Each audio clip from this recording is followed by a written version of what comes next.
So Deborah and Erika, we are going to talk about friendship today. Yeah, here we go. Here we go. Gosh, it is. I don't know if any of you are excited about this subject. Some of you are probably a little like, ooh, I don't know if I want to talk about this. I think it's interesting. Friendship's interesting. I think sometimes it's positive. Sometimes it's painful. It just depends. But I was talking to Erika and SeaJay right before this. I had just listened to a podcast this week about friendship, and I thought it had some really, really awesome things to share. And I thought I would share with you guys a little bit of some of the insight they had, and then also talk about it and see what we think in terms of what God says, and kind of get the idea of what it looks like as Christian women to connect and be together. So one of the things that was talked about is that when it comes to friendship, when you're kids, when you grow up as little kids, friendship is kind of built into your life. Meaning when you go to school, when you play sports, when you go to, Sunday school, you have people around you that are your age, you're all in the same group together and you're all doing life together. You're being invited to every birthday party together. You're doing all these things. And so it's just kind of built in. And then when you get to high school, right after high school, she called it the great scattering. But basically what it means is that when everyone kind of graduates, maybe they go to college or they go get a job or they move, whatever happens, they scatter. People scatter. And so your friendships kind of take a turn. And we don't always know. We think something's wrong, like something happened, our life, it changes, and we don't really know what's going on. And then we think, man, it's just hard for me to create friends. Like, I don't get it. What's wrong?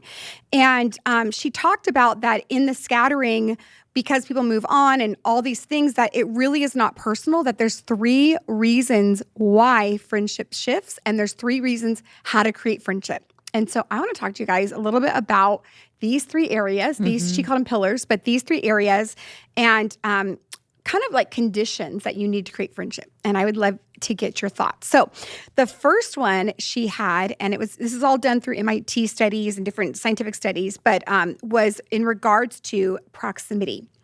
So in order for you to create a good friend, you have to be in proximity to them. That means personally connected, seeing them in person and actually being around them. So if you're not around people, it's very hard to create connection. And she said it is the number 1 factor in building friendship. And so when you are young, obviously you're in the proximity of going to school every day with people and doing life with people. And so a lot of times that's why you get friends that going to work together or church together, because our neighbors, hanging out with neighbors together, because you're kind of in proximity together. So it really is connected to how often do you bump into somebody, how often do you see them, and how often do you spend time with them.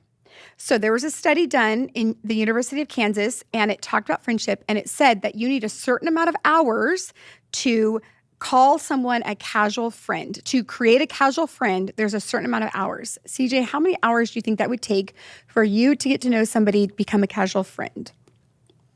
I think my thoughts are I make friends a little easier. So I'm like, 30 minutes. Yeah. Like, I need 2 hours. Give me 2 hours of quality time. I got you. You're wrong. What? Just kidding. No, actually, the study was done. You need 50 hours to bump into someone, to connect with someone, to be around them in order to call them a casual friend. You need 90 hours for you to consider them a friend. Think about that. 90 hours to hang out with someone. And then you need 200 hours to create a close friend. So when it comes down to it, this is why it's hard sometimes to create friendship, because if you're not around people, you don't see them and you don't connect to them. And I was just thinking about that in terms of sometimes it's hard. We don't know why we're not finding friends. I don't know if some of you listening are like, I don't have friends, or I used to have friends. And then all of a sudden things have changed. I moved. I go to a different church now. I moved to a different house. My kids aren't in school anymore, whatever it is. And you're just not finding the friends that you're looking for. A lot of times it's connected to proximity. Yeah. What do you guys think about that? I think that sounds good to me and accurate, because all of us have friends really good friends that are in other countries, especially like somebody like me who comes from another country, and it's a country that's a sending country in a sense. So all of us are all over the world. However, we have a very close bond. But there is nothing like, I couldn't say I'm doing life with them. Right. So in our world, talk a lot about I'm do life with somebody, and for me that means I am in your life. I know where you go to the store. I come to your kids' games. Like that's a different thing. Yes. It's different. You know? can't hide when you're not doing well.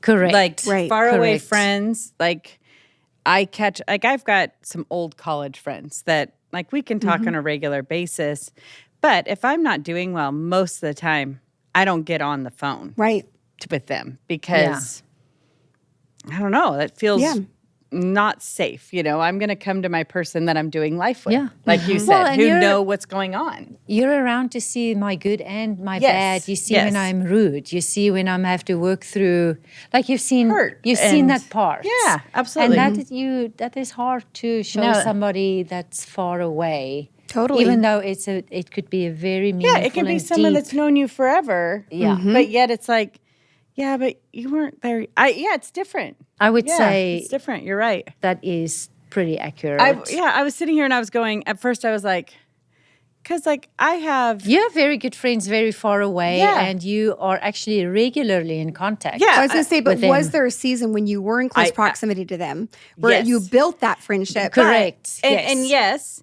And then there's absolutely been seasons where I didn't talk to him at all. Right. Like, you know, where like close proximity friends, like if I didn't talk to you, you'd be like, what the heck? You know? Yeah. Where somebody far away, you know, there was years I didn't talk to them. Yeah. And then, you know, you can kind of catch up because you're far away. But I feel like you had already built a friendship with them.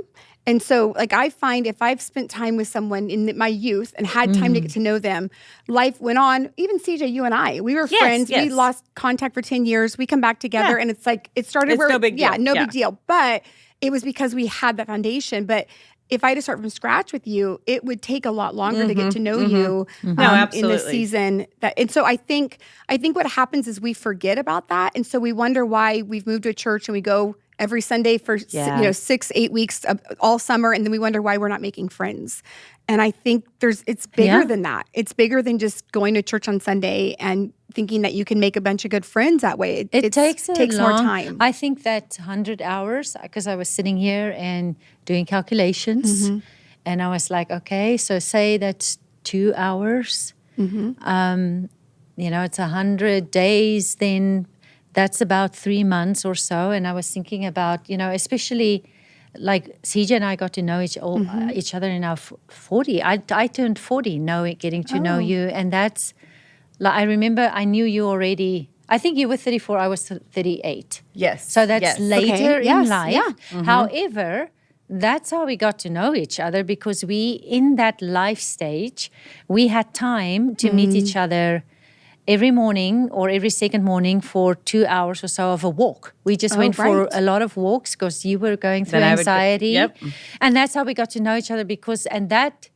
I do remember a few months in of doing that regularly, we had a conversation about, I think we're actually friends. I am one, you are one that I share all this with, and you know, like a moment that we actually talked about our friendship. But that's how long that's how long it took. It didn't come from 3 walks. I'm like, oh my gosh, but you're then my friend. I also walked with other people. Yeah. Right. But half of the time or something like that, and we're different friends. Well, and they're friends, but not close friends. Right. And I'm going to talk to you about that, because I think there's even more to that. I think there's a reason why you gelled with SeaJay a little bit more than maybe other ones that you did life with as well, because it's not just this one. There's a couple more factors. And so obviously with time, proximity, so you would think then if it's proximity, then you guys would be best friends with everyone at work. Now, you guys do work together, so that's different. I am best friends with everyone. Yes, you are, SeaJay. But I'm not. For anyone else who's... Do you make people feel like that, though? They think I'm their best friend, but it's a lie. It's a lie. So it's not just proximity. The second pillar is timing. And what that means is... what time are you in your life? So, you know, if you are single and someone else is single and going through the same period of life, it's easier to connect. Or if you have littles and they have littles, it's easier to connect. If you, Right. it depends on where you're at in your life. So you may be working and have, 20-year-olds and 50-year-olds and married and single and everyone's got their own seasons. It's just an easier way to connect with someone if you have some things in common in the chapter of life that they're going through. And so like I look back and think the times that it was really easy to make like serious friendships was when my kids were little because it was like, we're going to go to the mall and sit and let our kids play because I'm so tired of sitting at home. And please, somebody come talk to me who's not a small child. Right, Yeah, exactly. we're a little more desperate. Yes, yes. Or I think about when I was single, I could go out every weekend and hang for hours, and we'd spend 10 hours at the mall hanging and shopping and eating and having the best time together. And I'm like, I didn't have that as much anymore as I got into different areas of my life. And so I think timing has a lot to do with it. And so I don't think it's just time, even though I would love to think it's just time. I think there's something to that. And so sometimes we meet people and we're like, oh, I'd love to be their friend, and we think it's personal, but it's not personal. It's just the timing of their life and where they're at. And sometimes we think we're in the same stage of life. Right? Like, well, we're both married and we both have kids, but they could be going through something completely different than what. And they want something different. And they want something different. I remember when we moved to America, we came here not knowing a single person ever. So we land in Washington, and I've got a 2-month-old and a 2-year-old. And I know really nobody, absolutely nobody. So the first thing I did was, my husband was working with Microsoft, at Microsoft, and they provided for moms at home like a little play group. Like they just set it up. And I was like, if I am going to meet other women, I am going to put myself in, and that's not a natural thing that I do. Yeah. So, but I was like, this is the only way. So I literally signed up for a little group like that, and I met a lady there who came from Canada. And her husband just started at Microsoft too. And we got to know each other. So same good timing, same situation. And we actually were connected for the next 8 years because of timing in life. But this was not somebody, so we saw each other every week. And then when that age, the kids got older, we still here and there hung out and stayed connected. But that was not like a sister to me. Yeah. But she was I will still call her a friend. And she was an important part of that season of my life. But did I want more in a friendship? Yes, I did. I wanted a sister-like friendship like I have with SeaJay. I wanted, but so there was me going through times of managing that desire and dream I had with this person who clearly does not want that. She is great with the kind of connection that we had every once in a while, hang out with our kids, and she a great lady, and I still follow her and love where their life has gone. And that's a couple that we said goodbye to when we moved to Reading, you know. And so that's an example of important part of my life, our life, and that season, but however, not like a dream come true. You understand what I'm saying? Nothing about her. It's a timing. I had to either you walk away and you're like, this sucks, that person sucks, or recognize what the season or the moment is, or here's a person that's not ready to go where you want to go, and that is okay. Now, does it go with, we talked about this earlier, does it come with feelings sometimes? Yes, it does. When you know, like, I what's think, wrong with me? Yeah, everybody at some stage wants something more than somebody else is willing to give or able to give. And that results in some emotions and things that you have to work through. But I'm like, this is why we do this with the Lord. Yes. You know, we have Him to take our hearts to, and like, okay, God, can you talk to me about this? What is happening here? Help me to see what you see. And He's very kind and faithful to show us and to also bring healing in our hearts that are so fragile. Yes. We get so hurt so easily, you know, but He does not, there's no shame with Him. We walk it out with Him, you know. Yeah. Anyway. We often talk about friend making because our kids are so different from each other. And, you know, some kids make friends so easy. Some kids, it's a little bit more of a challenge. It's just different, you know?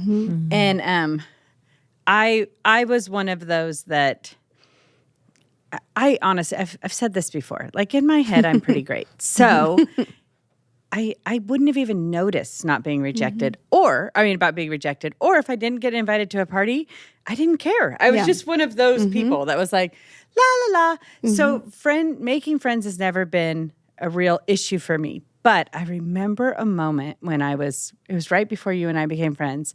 And I had met this lady and we were so alike. Like we had the same decorations in our house. Our kids had the same interests. And I was like, oh my gosh, you are going to be my friend. And then she did not want to be my friend. And it was such a like, what just happened? But I remember that moment. It was a small moment of like, oh, I could be hurt by this. Or I can just recognize it. We just aren't friends. Like we just don't connect that way. And it's not personal and it's not about me and it's not about her. And also I don't need to try to, I think sometimes women feel like it's their job to tell you how to be a friend. Yes. Or tell you what you're doing wrong. Like, and they don't even mean to do it wrong or like, this is what I need. Right. And I think sometimes that's unfair. Like, well, what you need is great, but it's not required of everyone to give it to you, you know? And so like what you're saying, like recognizing, hey, you needed more in that season, but it wasn't her job to do that for you. And for you to go like, oh, I can be resentful and mad and go tell her every time it's not enough. Yep. And what it would be to change and, you know, or let her be the friend she is in your life. And, but that's a learning curve for us all. You know, even somebody who kind of lives in her own land had to face that. So, you know, like. Yeah. I remember right before Jesus Culture was planted, I was at another church. My sister, she lived right behind me in the same houses. We were back to back. And I had another 4 or 5 girlfriends that we were all really close. And within 1 year, all of them moved away. I mean, I had my friend Sarah moved to Portland. I had Havila move a couple hours. I mean, everyone, 5 of them all moved away. Wow. And as someone who is naturally introverted, it takes a long time to get to know people. It was like my entire support system was gone. And I remember just being like, I don't know, you get a little tired, like, I don't want to start over. Yeah. Like, I have done this. I have made my friends. I'm good. I'm safe. This is good. And then when they were gone, I remember going to my mom, because my mom is a great friend to me and we get along really well. But I remember saying to her, I'm really having a hard time. And I distinctly remember I was in her closet with her. I think we were moving and getting things together. And she said to me, Deborah, we're going to stop right now. We're going to pray for you, new friends. Yes. Like, we're just going to sit and pray and believe that God's got good friends for you. And I remember just sobbing, like, God, please, like, there's no one, I don't know anyone, but God, you do. And praying and believing. And now, you know, my hands are full with friends in the last 10 years, but it wasn't because, well, I've had those friends since I was 7 years old, and that's just been what it. No, it's like life moves on, things move on, timing. You know, everything moves on. And I also want to say with timing, I want to make sure people know that it's not just about you have to be the same age. I think timing is. I think we built a lot of friendships planting Jesus Culture. I think that we were in the same season together, planting together. It's like when you're in that same environment where you're going up the same heart together with things, it creates a great environment to create friendships. Or, like for me, I mean, Erika and I have talked about this a ton. Like, I think the timing in our lives when we became friends was we had both gone through so much and there was so much personal healing. Like Erika has a tender heart.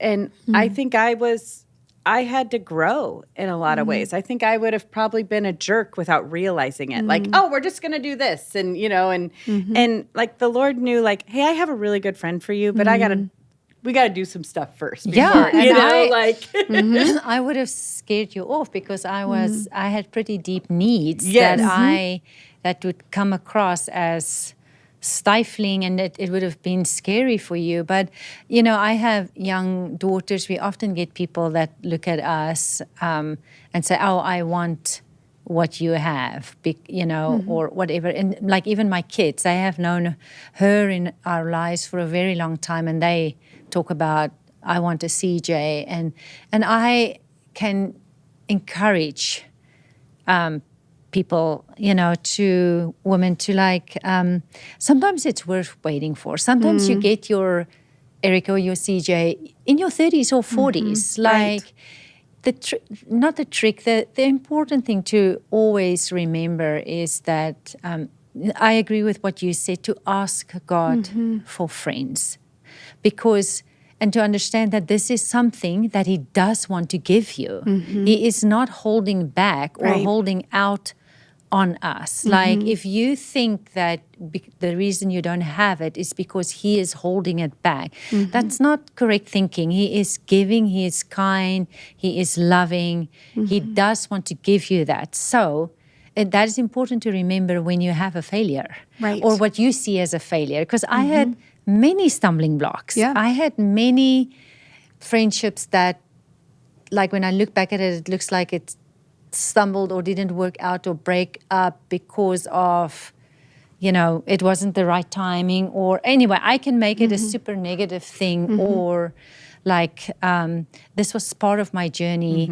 to get to where I am today. There is a cost that was paid, and I could have easily like God, and I did struggle with that. Like, what is wrong with me? Like you said, like in the end, there was like, here's a couple failures behind you, and it's like, what is wrong with me? However, that is not ever anything that God said or communicated. It was my thinking that was wrong, and in healing and getting to know Him better, He said that thing right, and so I started to pray and expect differently and all the things. There's just so much in our journey, that when you're faithful with what He puts in front of you, and always like in the midst of one failure, it was one of those, again, I was wanting to like, oh, what is wrong with me? There's so much about me that I didn't understand. I didn't understand how He put me together, all that things.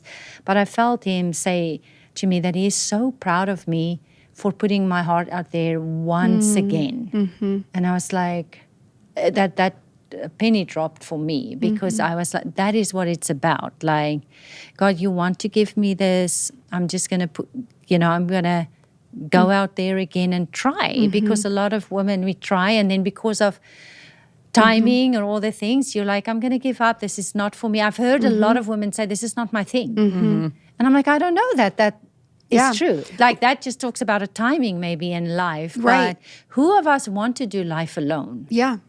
What you're saying, I think, is really important. I think the story we tell ourselves is it's easy for everyone else. It's only hard for me. Yeah. Everyone else has friends. I watch it online. I go to church, and these people gather in the front, and they all know each other. I go to small group, whatever it is. I go to sports games, and all these moms are talking together, and I'm sitting there by myself. Yeah. So we tell ourselves these stories, and we say, well, it must just be easy for them. And I think what I like, what you're tapping into, Erika, is it's not easy for everyone. You have to put yourself out there. You have to try again. You have to, like finding love. You have to just be brave enough to do it and not sit on the sideline waiting for someone. You have to step out, and it's really up to you to really continue to knock on that door till you find who God has. And it is tough. And I definitely relate to that in a lot of ways. And I think too, I think of you and SeaJay, you being from another nation and all that. I think timing was everything. I mean, at the end of the day, God knew the exact timing.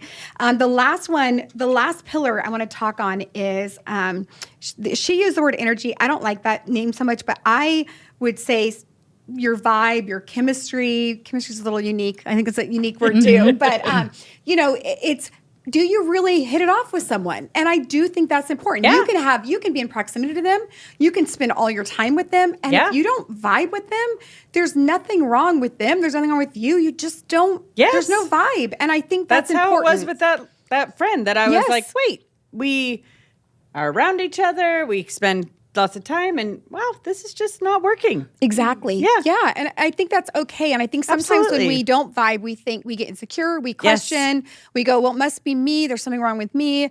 Then we can get insecure. We get forceful. We get passive aggressive. We start, telling ourselves stories, and then we get weird. And you're like, you don't need to be weird. If people tell you, I think what I've learned is getting older, since we're so old, is that people tell you who they are.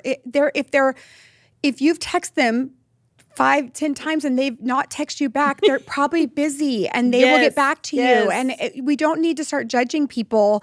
It's not a pass or fail. And I think we need to have grace on one another, that friendship, you have to have a lot of grace with each other, and learning to It's just a season. People are in different seasons. And yeah, they even said, she said, which I thought was great, is sometimes you'll meet someone and you won't vibe. And then a year or two later, you'll meet them and you're like, oh my gosh, we hit it off this time. Yeah. We saw each other again. And now we're in different seasons. Maybe they moved in they go to your church now, or their kids are in your school or something. And you're like, wow, we just hit it off this time. And so it's not like because you don't hit it off with someone one time, you're not going to hit it off with anyone else. And I just think that it's important to be just flexible, to know like sometimes it has nothing to do with you. It just has to do with you don't vibe with them and they just don't vibe with you. It took me a while to figure out, but I'm not great at being friends with big groups of people.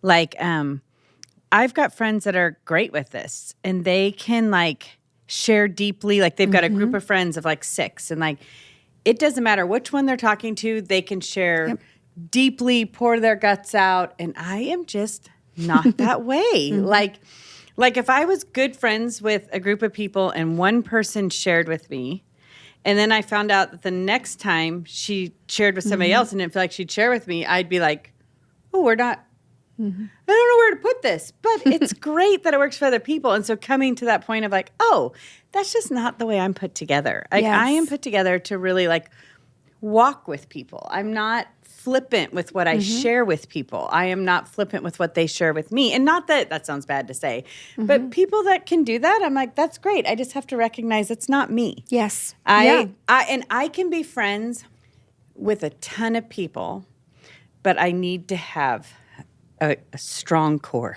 Yeah. I need, like Erika, I have to have my friend that knows me inside and out. And then I have it's a very small group of friends I can be very honest with. Yep. And then I'm happy to be friends with everybody, but I don't have to. I used to. I probably being friends with you, I had to learn. Like, you don't have to pour yourself out to everybody. No, and I also think, like, for me, I'm the type of person that I am pretty clear on, I don't have to be everybody's friend, and they don't have to be mine. Like, I think you can have great fun with a lot of people a lot of times without being friends. Like, friendship to me is, personally, and it's probably because of my journey, there's a whole lot of choice involved there, and we have different levels and degrees of friendship too. Yes. Like the friendship that we have built, it took 2 people looking at each other at exactly the same time, moving towards each other at the same time. Now, we all have experience in life of you looking at somebody, they are looking in another direction. Yes. They're moving, or you take 3 steps, they take 1, and at some point you have a choice here. What do you want to do? Whether it's painful or not, it probably is a little painful, but it's important to know too that to build friendship, I first of all need to understand that I am worth it. And I get that from what God says about me and who He says I am.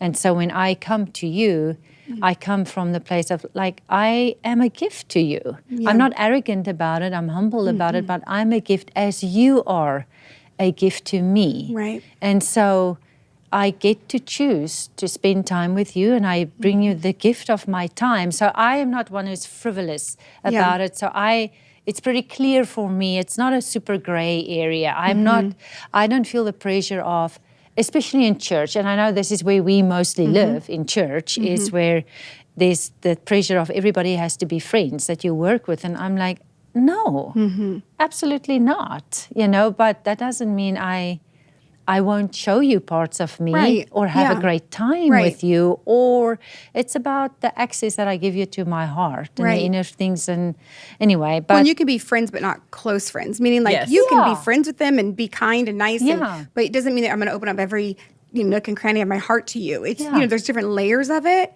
And the encouragement is just to stay in it. Yes. And stay in it through the wrong timing for, or the season or age, because, and know that God does have this for you. Like, never change and adjust to, make Him, like He is a giver and He's kind, and this is a gift that He has for you.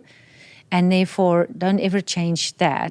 But we need wisdom and the Holy Spirit to show us the season that you are in right now, where are you at? Like, are you even being a good friend? Yes. Like, you want a good I've one. definitely had those moments. What are you? Right. You know, and do you think that you are worth a very good friend? Like, because if you go from a place of you don't even think you're worth it, so how do you, so those are the things that really, really matter. And I also think, in terms of when I've heard women voice to me frustrations about friendship, it's usually connected to that they want a specific friend. Yes. There's someone that is maybe popular and everyone wants to be their friend, and they're frustrated because they want to be that specific person's friend, and they don't know why they can't get to that person and be that. And I always look at it and go, you've got to give what God gives you. Like, you can't just try to force something and try to make something happen. If there's no chemistry or timing's off or they're not around them, it is what it is. You can't pick and choose everything.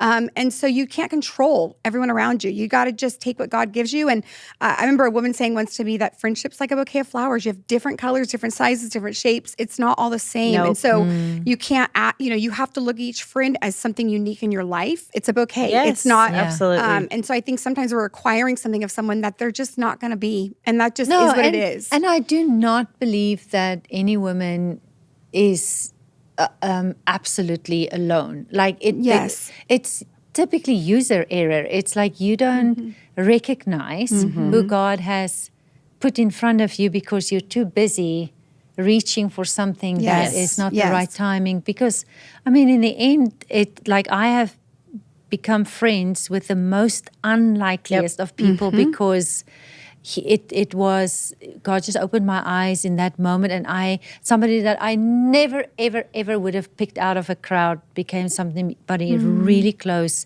to me. But that's by God's grace. And I don't even, SeaJay, think you and I would have been friends if you weren't willing to look outside of for an older friend. Fact that I went for an older friend. Correct. Yes. Or we're just these strangers that showed up like everybody else at the church in Reading that you have no idea, Anyway, so it's like God is so intimately involved in this and so intimately our fans and has good things for us. It's do we invite him into the process? Do we ask him in this? I have a parting thing that I think every woman should leave with. When you meet someone, inform them that you are a gift. No, I'm just kidding. You are. You know what? I don't know if we're going to last beyond this episode. I am a gift to you, so be my friend. I'm just trying to give them helpful things. Guys, I don't know if I should share this, but here we go. But here we go. And we'll close it out with this. But I just had this thought. I think this is where the revelation came for me that I was awesome and I could be friends with anybody. Seriously. I moved to a new school in 7th grade. I had gone to a very, very small private school where we wore uniforms every day. My mother only took me to Kmart once a year to buy new clothes, and I got 3 outfits, and they all had to be interchangeable. And I thought this was wonderful because this is all I knew. So I go to this new private school where you don't wear uniforms. I didn't know there was brand names. Esprit. Oh, yeah. All those things were Guess were yep. very cool. I had no idea what they were.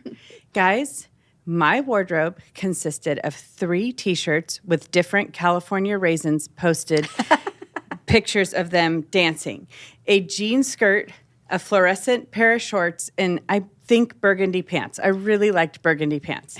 And I can remember this. I was like so stoked. I show up my first day, California raisins. I don't know why. I really loved the California raisins. I had the figurines, okay? I show up to the school. Everyone there is very, very trendy. Oh. Yes, somebody just showed a California raisins T-shirt. I had that, I'm pretty sure. I am at this time thinking, I am so awesome. Well, I didn't know there was cliques either. I had been in such a small school, there were no friend cliques. So there was a clique, I won't say what it was, but it even was called so-and-so's group. It was this girls' group, and everybody bowed down to this group of girls. I, for some reason, was not accepted into this group, you guys. So what was left was there was a girl that was very short. Her name was Heaven. I have to say that name out loud because she was the sweetest person ever. So there's Heaven. There was a girl named Penny and another girl who was very tall. We were the foremost awkward girls. I'm sorry if any of you are listening to this, and you don't have this revelation of yourself, but in junior high, we were very awkward. So we proceeded to realize we are not a part of the cool group, and we would go play on the merry-go-round every day at recess, and multiple times I peed my pants on the merry-go-round and had to wear hand-me-downs that were found in the school office because I peed my pants from laughing so hard. Pretty soon, all the boys started to play with us at recess because we were a lot of fun. We were playing tag with the boys. They would do the merry-go-round with the boys. And I just want to say, 6 months in, the special group informed me and Heaven that we were now allowed to be a part of that group. And Heaven and I looked at them and said, no, thank you. We don't want to be a part of your group. And pretty soon, that group joined our group and we all became cool. So I'm just saying, I think that formed my messed up view of myself is that I'm like, this is why I'm awesome. I don't know why you're not an influencer on TikTok. Right? I just don't know. You know what? If you don't have friends, get a little California raisin shirt, get on a merry-go-round. Merry-go-round. Let your friends spin it till you think you're going to fall off. Hold on tight. The pee will come and all the boys will come running. There it is. Just don't do it at a public park because these days you're going to get in trouble. That's true. Yeah. Anyway, so you're welcome for that story to end. Does that help everyone? Do you feel enlightened? Erika doesn't look like she's enlightened. No, I'm good. Anyway, well, thank you for listening, everyone. We'll talk to you next episode. Thank you for joining us on this episode of the Authentic You podcast. Be sure to follow us on socials, and like anything else, Jesus Culture Podcast Network is easy to find, and we'd love to hear what God's doing in your lives or what your thoughts are on what we talked about today. So comment or message us. Share today's episode with a friend, and if you haven't already, go back and binge seasons 1 and 2. You can find us on jesusculture.com or anywhere where you listen to podcasts.